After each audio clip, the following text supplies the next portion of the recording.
Bendiciones, amados hermanos y todos aquellos que están en el proceso de discipulado. ¡Qué bendición! Espero que vayan bien con sus tareas, espero que estén teniendo bien los apuntes en sus cuadernos, sus respuestas, que ya creo que la próxima semana ya me terminan la plataforma para empezar a anexar a todos los discípulos y empezar a tener estar más pendientes de los que están haciendo su discipulado. Vamos con el tema 5 en este momento, el tema 5 referente a lo que es la oración. La lección 5, la oración. Me gusta mucho hablar de la oración, porque cuando usted se identifica con un tema, usted, claro, tiene mucho que hablar en cuanto a la oración. Y me gusta mucho esta parte porque me enseñaron, tanto mi abuela, que por muchos años estuve con mi abuela en la pieza, durmiendo en la misma pieza de ella, y siempre fue una mujer modelo de oración. Lo es también mi mamá, y creo que ella también lo enseñó en mi vida a orar. ¡Qué bendición! Cuando hablamos de la oración, estamos hablando que es la elevación del alma a Dios para adorarlo. Tengamos en cuenta esa parte, que cuando yo entro en ese momento de la oración, estoy elevando mi alma hacia Él para adorarlo, para darle gracias, para pedirle perdón, para adquirir misericordia, favores delante de Él. Cuando oro, estamos hablando que es el ofrecimiento de las emociones y deseos del alma a Dios en el nombre y mediación de nuestro Señor Jesucristo. Él mismo lo dijo: todo lo que pidas al Padre en mi nombre, Él os lo dará. O sea que el intermediario siempre de la oración será nuestro Señor Jesucristo. Él también es nuestro intercesor. Es la comunicación del corazón con Dios mediante el auxilio del Espíritu Santo. Esa es la oración. Por lo cual, si orar es hablar con Dios, entonces yo tengo que saber hablar, tengo que saber dirigirme a Dios a través de la oración. Entonces, la oración es lo que alimenta el alma del cristiano. Sin oración nadie puede ser cristiano. No puedo llamarme cristiano si no tengo una relación íntima y estrecha con mi Señor a través de la oración. La oración es la plataforma de toda bendición que el cristiano necesita para tener respuesta delante del Señor. Así que también el apóstol Pablo nos enseña que orad sin cesar, orad sin descanso, orad en todo tiempo. Se nos dice en la Escritura que el orar es de orar en todo tiempo y en todo lugar. Entonces vamos a ver unos puntos claves de la oración, cómo debe ser la oración, ¿sí? Y el primer punto en el que nos vamos a enfocar es la oración en privado. ¿Qué nos enseñó el Señor Jesucristo en cuanto a la oración en privado? Veamos entonces lo que dice Mateo 6:6. Dice lo siguiente: mas tú, cuando ores, entra en tu aposento y cerrada la puerta, ora a tu Padre que está en lo secreto, y tu Padre que te ve en lo secreto te recompensará en público. Entonces, la oración en privado, porque el Señor tocó un punto especial, aunque Él era un hombre de modelo de altares, de lugares altos, ahora nos está poniendo un modelo, ¿sí?, de privacidad. Mas tú, cuando ores, entra en tu aposento. En lugar de aposento, lugar de privacidad. Entra en tu aposento y cerrada la puerta, ora a tu Padre que te ve en lo secreto. Entonces lo llevamos a dos formas, ¿sí?, de puertas, tanto la puerta física que me lleva a una intimidad con Él, como también cerrar puertas en el corazón que impidan que mi oración pase del techo, que mi oración fluya. Es importante esta parte, cerrar puertas del corazón, de odio, de resentimiento, ¿sí?, de pecado que haya en el corazón, de heridas del pasado, de falta de perdón, de ira, de odio, de resentimiento, de raíces de amargura. Es importante que cierres todas esas puertas para que nada estorbe cuando te vas a dirigir al Señor en oración. Entonces, la oración en privado es la comunión con Dios, es algo muy personal, y a través de la oración en privado podemos tener intimidad con Él. El mismo Señor Jesús fue un ejemplo de esto. Él siempre es nuestro modelo a seguir. Mateo 14:23, mire lo que dice: despedida de la multitud, subió al monte a orar aparte, y cuando llegó la noche, estaba allí solo. Después de una cruzada evangelística, después tal vez de un agotamiento, tal vez de estar cansado, porque el cuerpo humano se cansa. Así estemos predicando, pero cuando hablamos duro nos cansamos. Y el Señor también sintió en un momento dado, ¿cierto? Como nosotros. Pero aquí, en vez de ir a descansar, Él se fue a un lugar a orar, porque nuestra oración es antes, durante y después. Siempre la oración es lo que nos alimenta y lo que nos conecta con el cielo. La oración. Por eso es importante, mis amados, que la oración siempre esté presente en todo cristiano.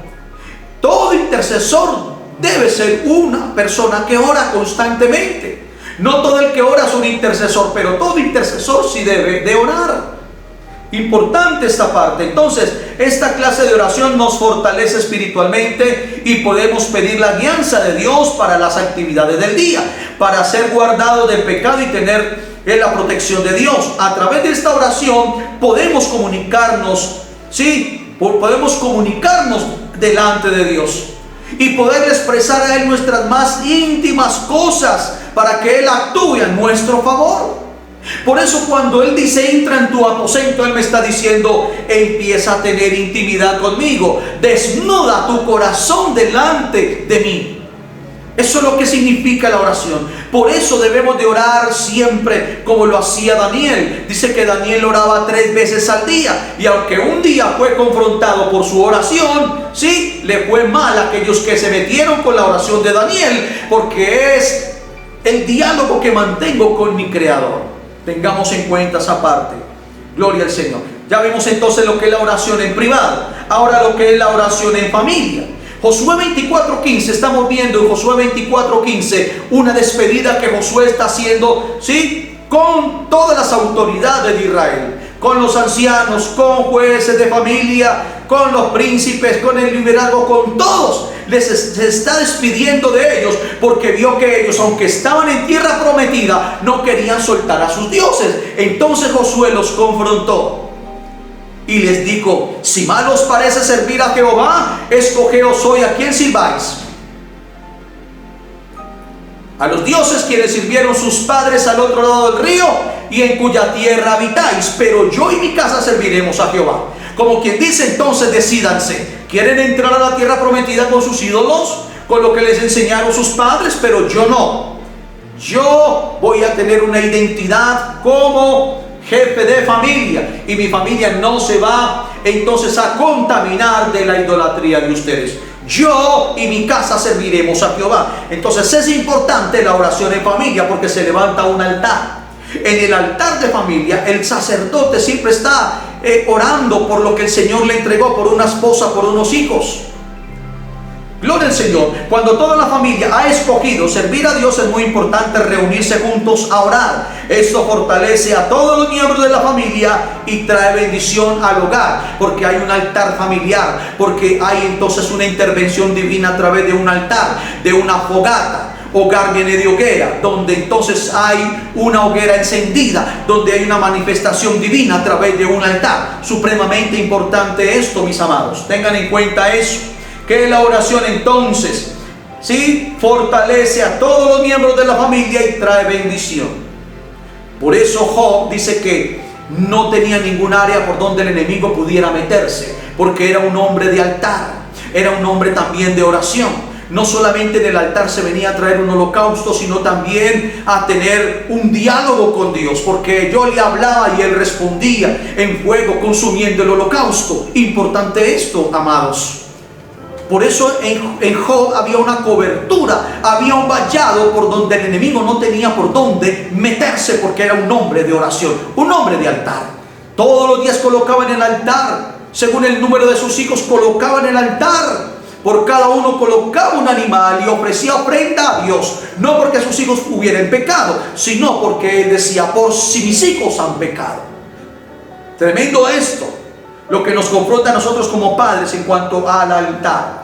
Entonces, tercero, vemos lo que es la oración congregacional. En Hechos 4:24, mire lo que dice entonces Hechos 4:24. En Hechos 4:24, mire entonces lo que dice en cuanto a la oración congregacional. 24 en adelante. Y ellos, habiéndolo oído, alzaron unánimes la voz a Dios y dijeron: soberano Señor, tú eres el Dios que hiciste el cielo y la tierra, el mar y todo lo que en ellos hay. Porque por boca de David tu siervo dijiste: ¿por qué se amotinan las gentes y los pueblos piensan cosas vanas? Se reunieron los reyes de la tierra y los príncipes se juntaron el uno contra el Señor y contra su Cristo, porque verdaderamente se unieron en esta ciudad contra tu santo Hijo Jesús, a quien ungiste.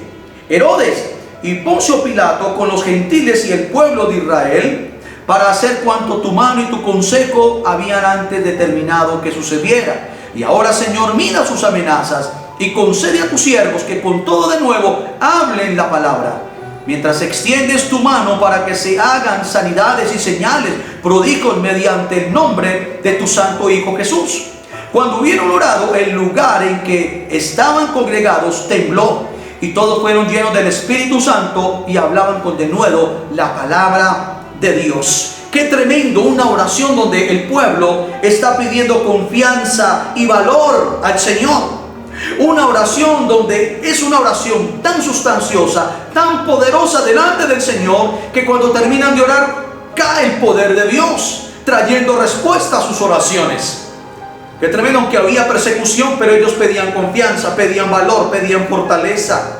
Por eso cuando descendió el Espíritu de Dios en fuego, ahí en los que estaban, dice que empezaron a hablar lenguas.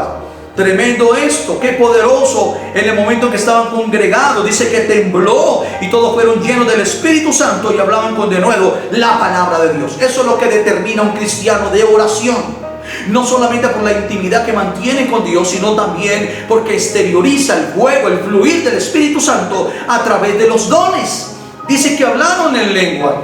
Entonces, la oración congregacional, cuando la iglesia se reúne, debe de orar al Señor en unanimidad y Dios responde.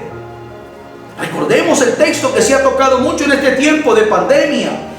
Segunda de Crónicas 7:14. Si se humillare mi pueblo, sobre el cual mi nombre es invocado, y oraren y buscaren mi rostro y se convirtieren de sus malos caminos, entonces yo oiré desde los cielos, perdonaré sus pecados y sanaré su tierra. Por eso en este momento muchos están más enfocados en el COVID, en la vacuna, están más enfocados en muertes, están más enfocados en contagios que en buscar la presencia de Dios, de lo que Él nos está hablando a través de todo esto.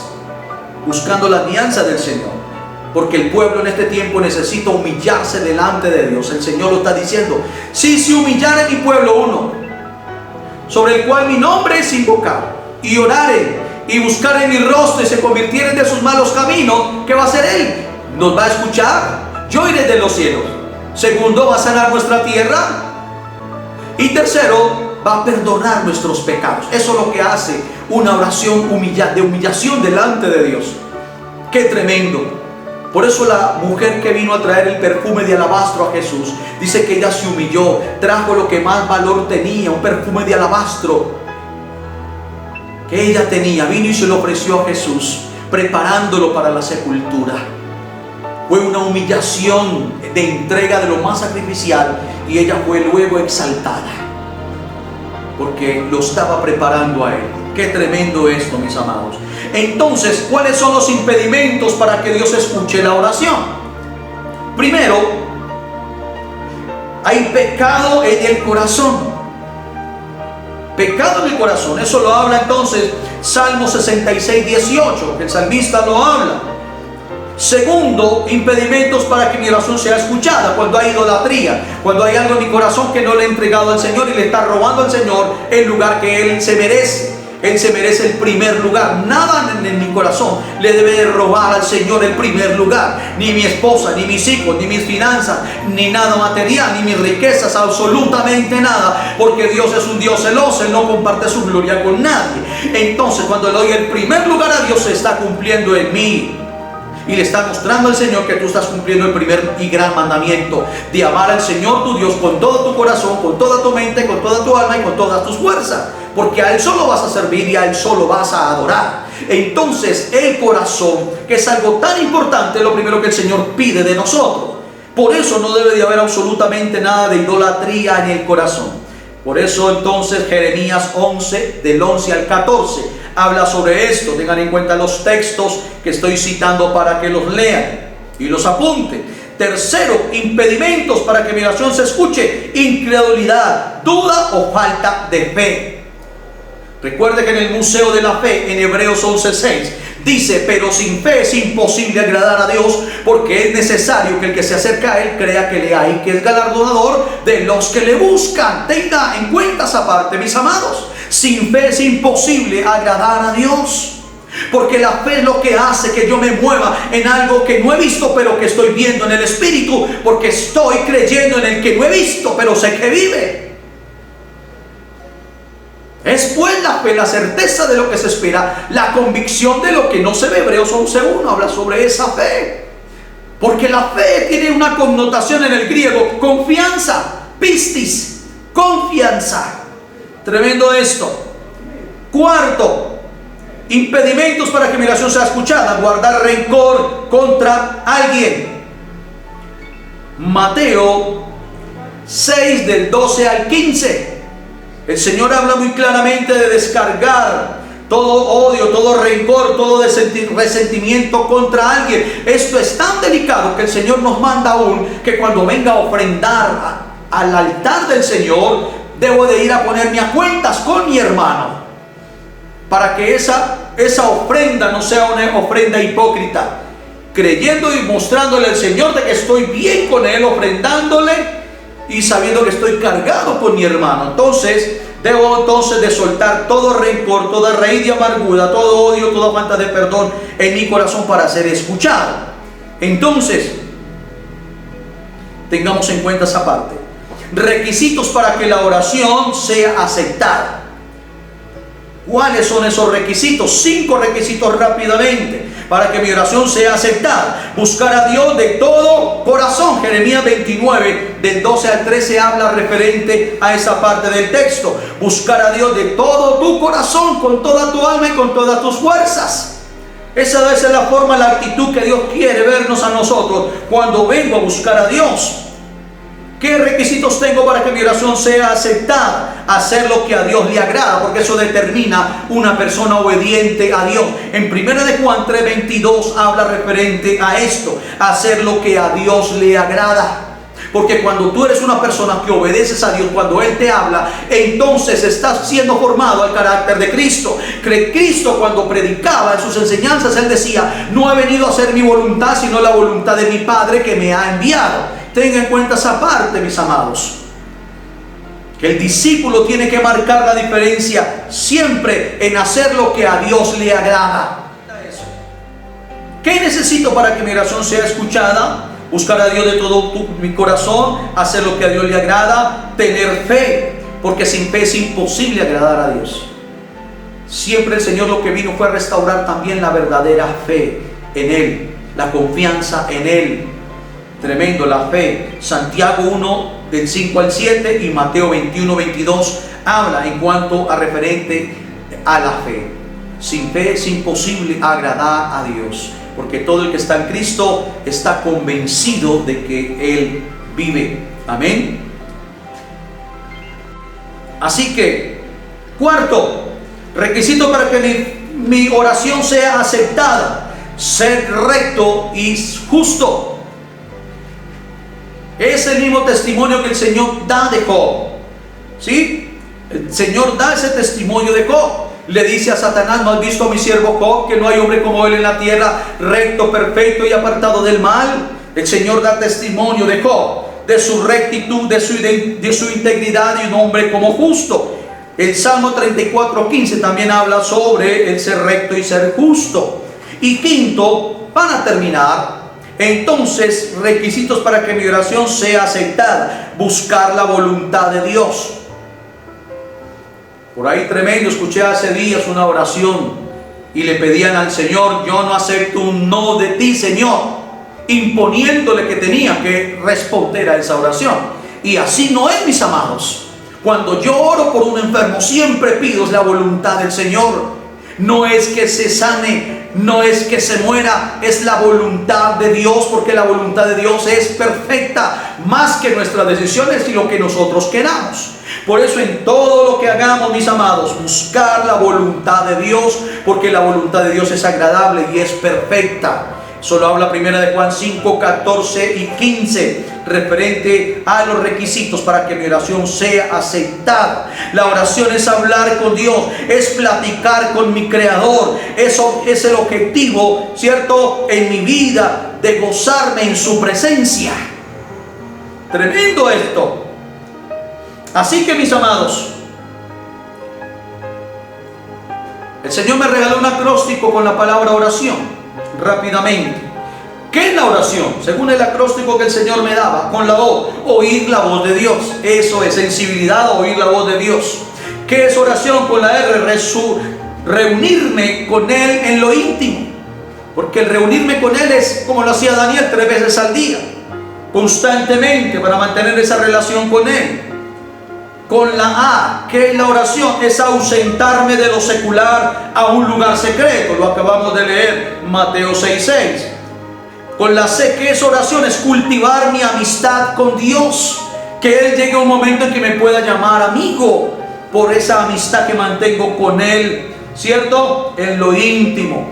¿Qué es oración? Con la I, íntimamente desnudar mi corazón ante Él. Que yo vaya ante Él y Él no tenga absolutamente nada que mirar en mí oculto, sino que voy como un vaso limpio y transparente, que Él pueda ver todo en mí, porque yo desnudo mi corazón delante de Él. Eso es intimidad con Dios. Entonces, con la O, ¿qué es oración? Obediencia y disciplina a lo que me dice. Eso es lo que se determina un verdadero discípulo, que es obediente a la voz de su maestro, de su Señor, y es disciplinado a lo que el Señor le dice que haga. Tremendo esto. Y con la N, para terminar, dice que la oración es nunca apartar de mi boca sus dichos. Nunca apartar de mi boca sus dichos, sino que a través de la oración yo también recuerdo al Señor la palabra que tengo almacenada en mi corazón, y le recuerdo sus dichos, sus promesas, para que Él tenga misericordia de mí, traiga respuesta a mis necesidades. Gloria al Señor. Tarea entonces de la lección 5. ¿Sí? ¿Puede un cristiano vivir sin orar? Explique. ¿Puede un cristiano vivir sin orar? Explique. Primera pregunta. Segunda pregunta: ¿en qué nos bendice la oración en privado? ¿En qué, más amplio, perdón, en qué nos beneficia la oración en privado? Entonces, sus propias palabras va a explicar esa segunda pregunta. Tercero, si practicamos el pecado, Dios responde la oración. ¿Y cuáles son los puntos que impiden que mi oración sea escuchada? Los acabamos de leer, para que usted los tenga en cuenta en esas 3 preguntas. Y memorice requisitos para que mi oración sea oída, según Mateo 6:6. Mas tú, cuando ores, entra en tu aposento, y cerrada la puerta, ora a tu Padre que te ve en lo secreto, y tu Padre que te ve en lo secreto te recompensará en público. Memorice ese texto, por favor. Un requisito también del discipulado, memorizar versículos. Así que ahí quedó la tarea. Que el Señor me los continúe bendiciendo, y de la paz del Señor esté en sus corazones. Bendiciones.